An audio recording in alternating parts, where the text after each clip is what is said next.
Okay, go.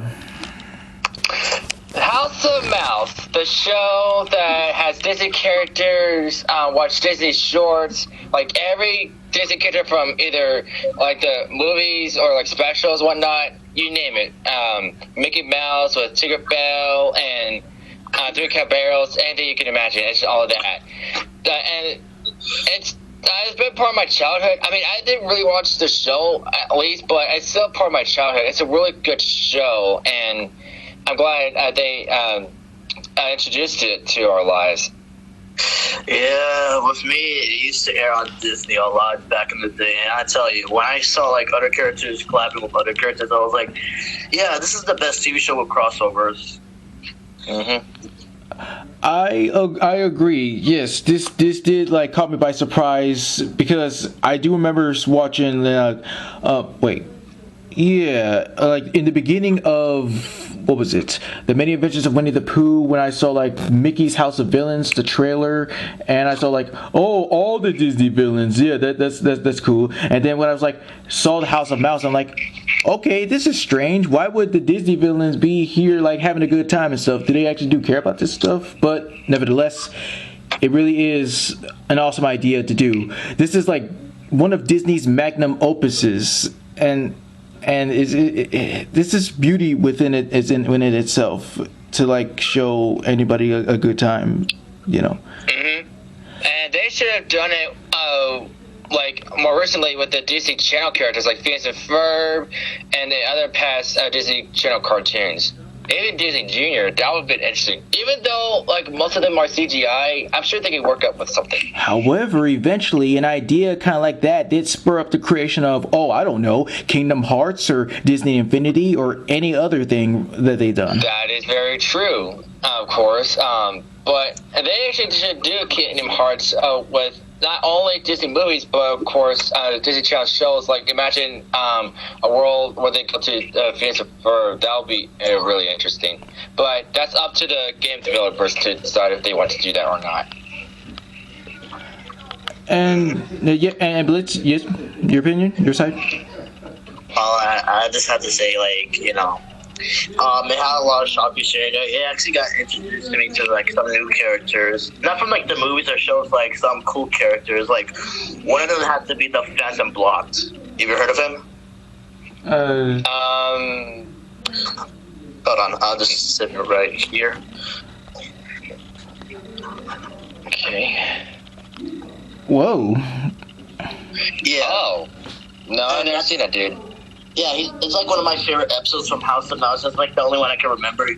Basically, he's like this phantom of like, you know, he's covered in black. Basically, he could control colors and all that. Basically, taking the colors away from like the world. And I remember the end of the episode, Donald and Minnie's like colors got switched. Like Minnie was wearing blue and Donald was wearing pink. Wow. So it's basically Epic Mickey in a way. Yeah, he's one of Mickey Mouse's arch nemesis in a way, like, yes. And yeah, he was voiced by John Hurley. No, cool. Yeah. I just gotta say, when they bring up, you know, these certain characters from movies and shows, I'm like, you know, why can't they just do reruns of this in TV right now? I know, like, especially on Disney Channel, but apparently they can't do it because of Disney Plus.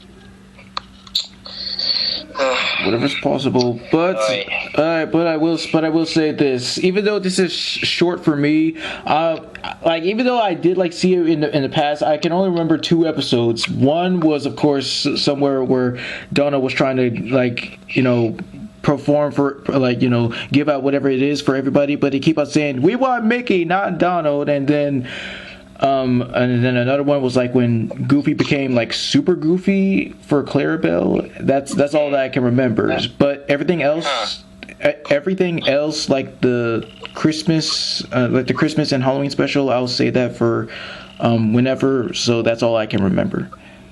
Well, I've never seen the Christmas one, but the Halloween one where it's mainly the Disney villains, I see what they're going for, but we're not there. But. Yeah. We're not there yet.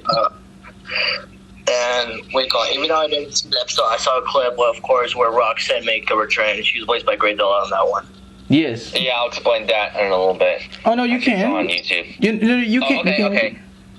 Alright, so this one's called Max's Date or something like that. I can't remember, but this takes place after the events of Goofy Movie and a streaming Goofy Movie. So Max, of course, has been working at House of Mouse as like a door greeter, but this one is special because Roxanne makes a reappearance.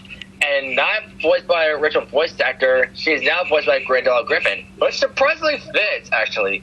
So, yeah, they're putting on a date. So Max tasks Goofy not to mess up with his date and stuff. And also, he also asks his friends to keep Goofy away from him because you know how Goofy is. However, keep busy. even though...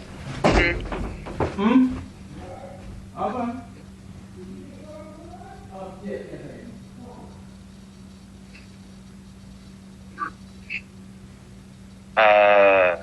Right? You just have to go for a little bit. Oh. But with my episode, like one of my favorites, how it all started. I know it's not recorded right now, but Yes, it is. oh, we're still recording. Okay, so let me just explain the episode like a little bit. So Von Drake, Ludwig Von Drake, arrives at Mickey, Donald, and Goofy's delivery service with a mysterious package that he wants to deliver to himself. Our heroes smell a mystery. The mystery deepens with the package that is stolen by the Phantom Blocks. So basically, he just stole this package, and that's what led him to do what stealing all the like colors of the world. Wow. Yeah. And if you're wondering what the episode was called, it was Mickey Falls, the Phantom Blocks. Alright, cool. Fresh, you still there? Yeah, I'm still here. Just trying to just. Alright.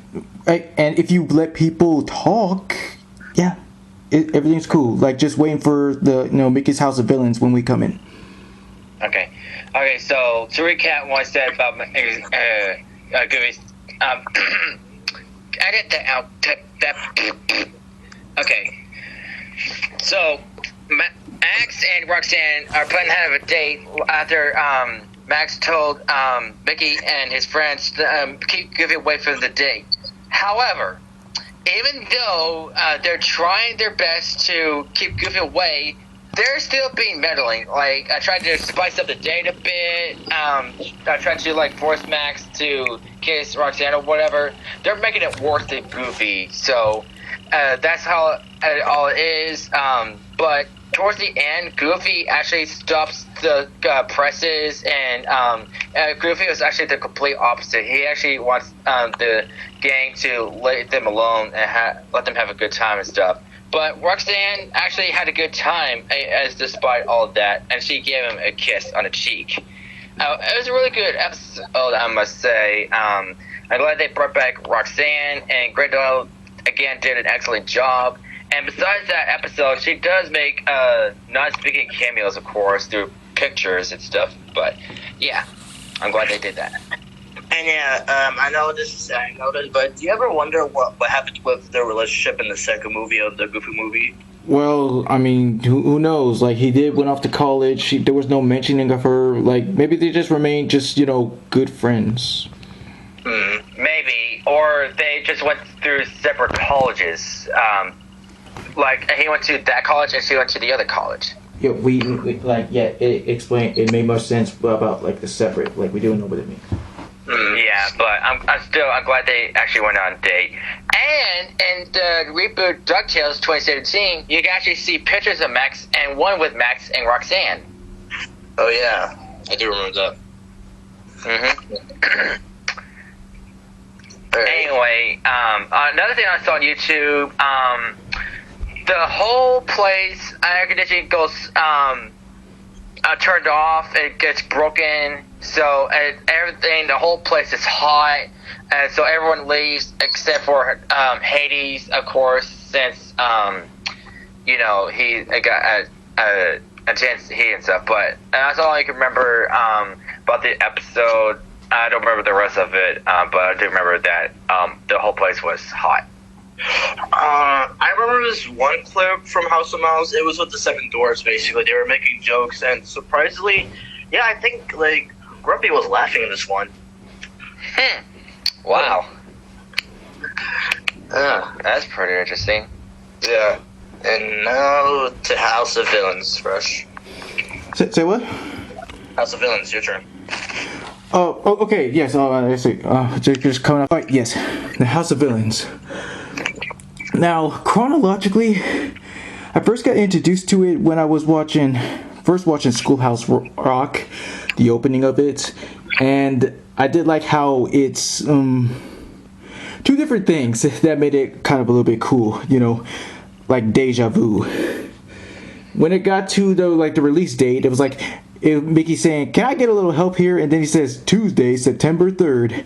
And then in the freaking Mickey's Magical Christmas or Snowden at the House of Mouse, he said, "Can I get a little help here?" And the editor was like, "Nope, I'm staying out of this one." But it was really nice.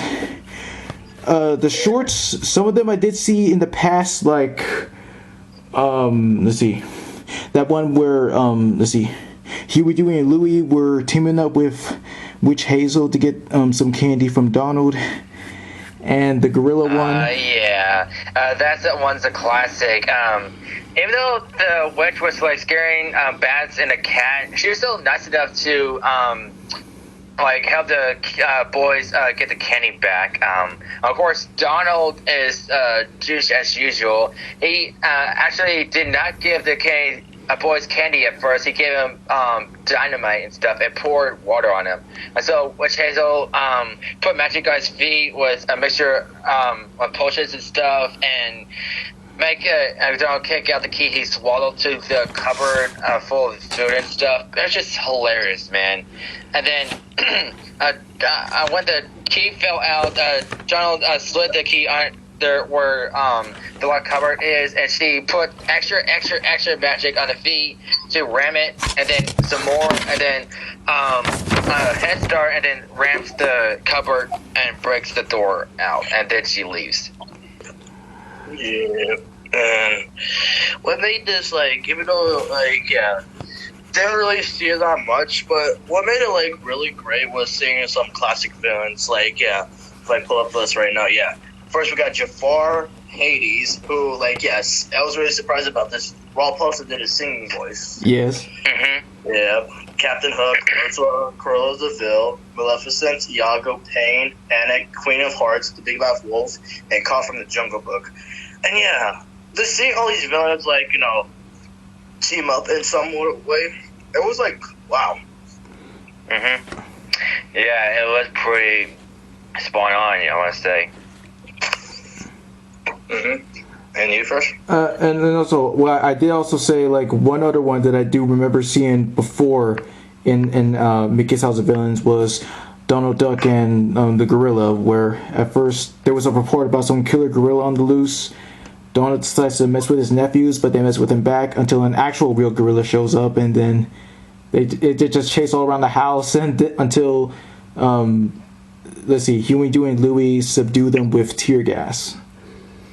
Yeah, that scene is hilarious because it's in the rodeo gets in town to defeat the gorilla, and the last thing, Donald was about to get crushed by the table, and then one of the boys dropped the tear gas. I don't know how the heck they got that, but it's country logic, okay? So the girl starts crying, and then Donald gets a whiff of it, and then they started crying together. But it's still hilarious. And one of my favorites is where Donald, Mickey, and Goofy are Ghostbusters. Their job is to hunt ghosts and stuff. And then these 4 ghosts are called the Lonesome Ghosts, and they run out of people to scare. So they found their numbers, so they come up and start only pranks on them. My favorite one is. And this really laughs so hard where it was Goofy's turn and one of the ghosts is pretend to be his mirror and it's copying him and stuff. It just made me laugh so hard. Yes, I remember that. Right, there was another one too. So that was 3 out of the many they showed and stuff. That I remember now. Yeah, I was about to bring that up too. Yeah, but also there's a short where Echo.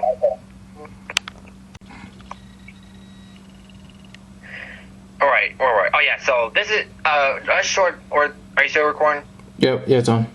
Okay.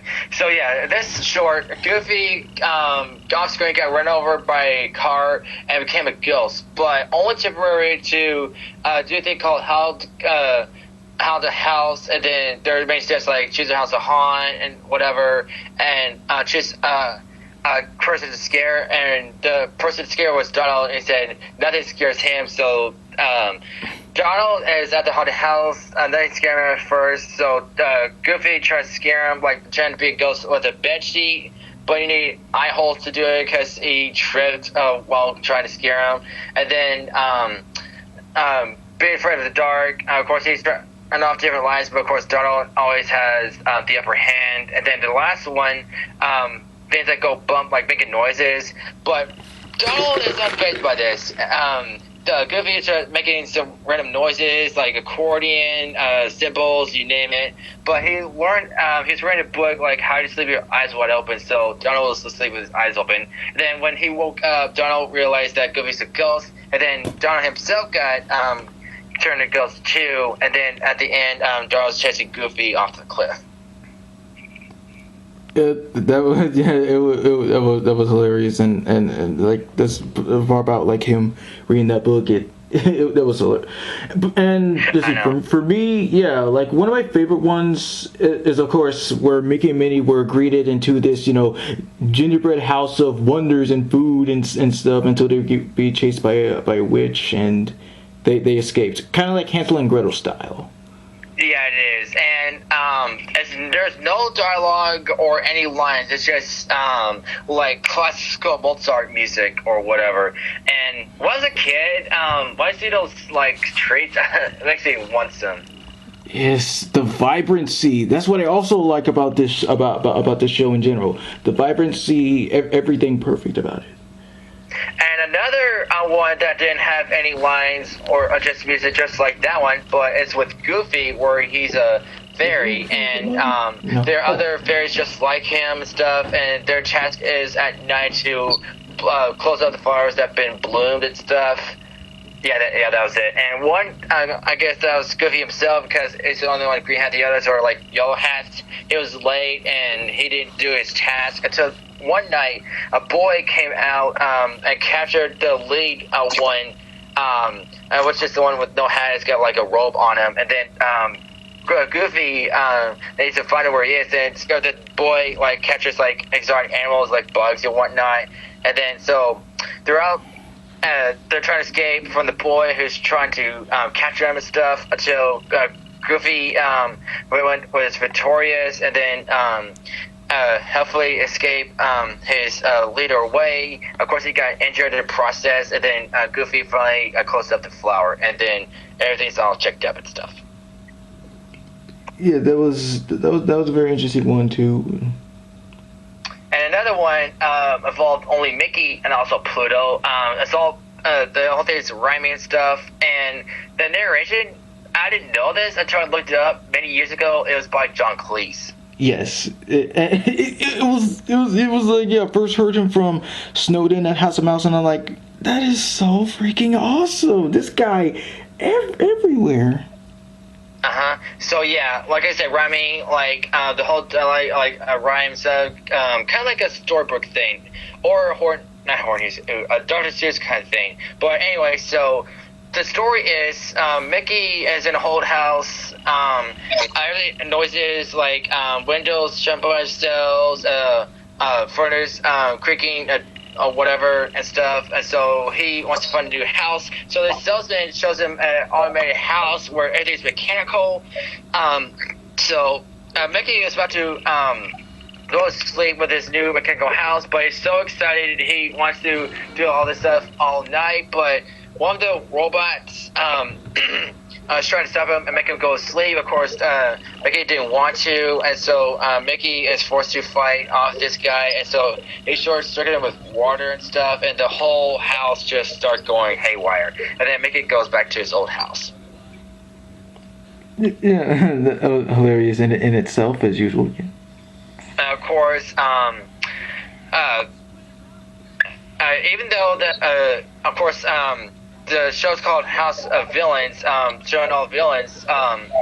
They became the antagonists when they finally took over. That's why it's called House of Villains. Of course, Jafar being the leader, since he's all powerful with his magic. So every villain kicked out Mickey and his crew out, and then Jafar took over. That's until the end of the movie.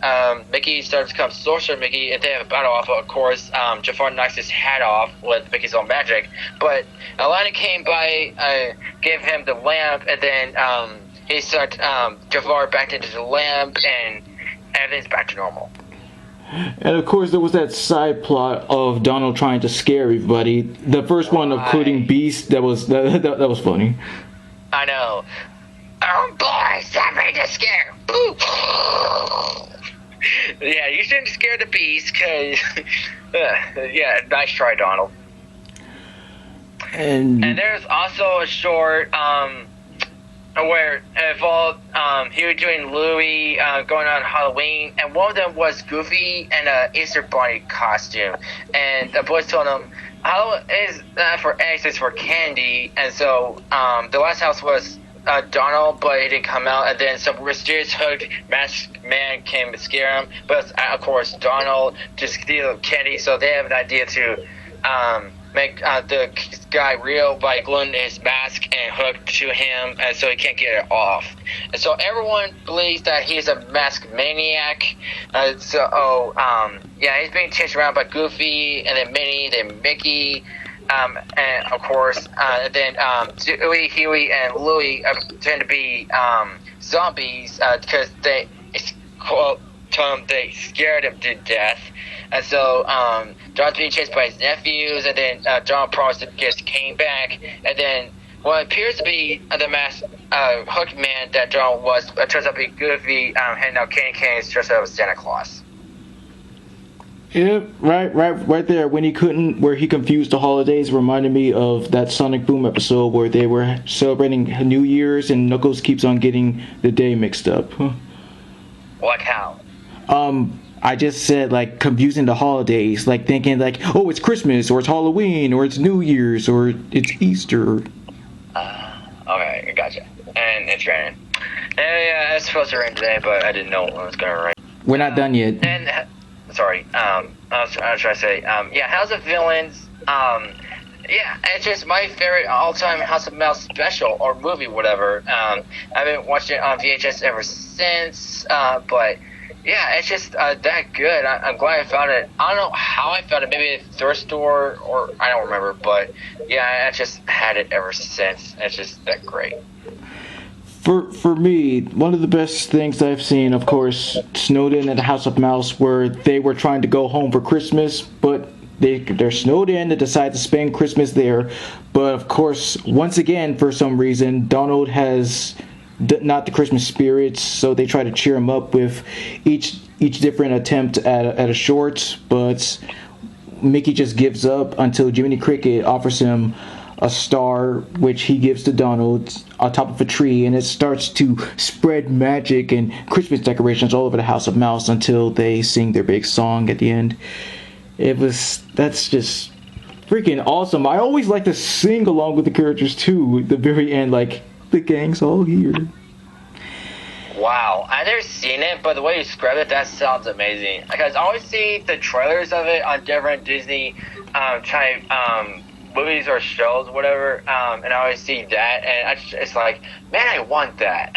But so, yeah, whenever a time comes, I'll get that from Amazon. So. Oh, believe me, you will enjoy this. I will explain like two of the many good things. One was, of course, John Cleese telling the story of the Nutcracker, featuring Mickey and Minnie and Donald as the Mouse King, and of course there was. Wow, Donald as the Mouse King. You should call him the Duck King instead.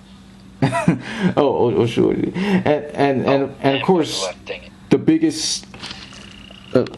To end it off, the best thing that you'll ever see when you get there is, of course, the story of, A Christmas Carol, featuring everybody in a different roles. Scrooge McDuck is Ebenezer Scrooge, Mickey is Bob Cracker. Surprise there. Mickey is Bob Cratchit. Donald is let's see, is like Ebenezer's nephew Fred. Goofy is Jacob Marley. Pete is the Ghost of Christmas Yet to Come.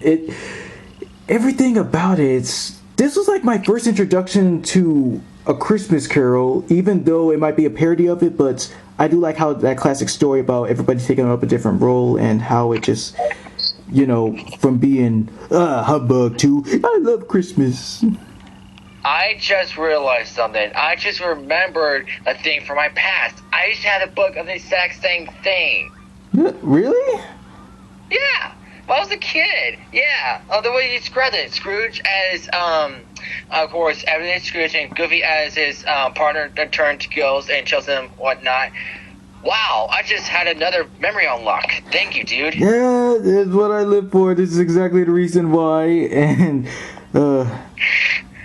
as a matter of fact, I'm thanking for that, for helping me re-unlock my nostalgic childhood memories. Oh, so that means that we're free to talk about it anyway. Yeah, it's like. Well, of course, still I haven't seen House of a Mouse Christmas, and it's been a while since I had that book. I probably don't have it. No, I don't have it more. Snowed in at the House of Mouse. That's what it's called. So, I know, but yeah. So, Blitz, any more from you of House of Mouse? No. Okay. Okay, so we're just gonna shut up from there, and we'll discuss about what will be our next one. 100. Same here. 9 out of 10.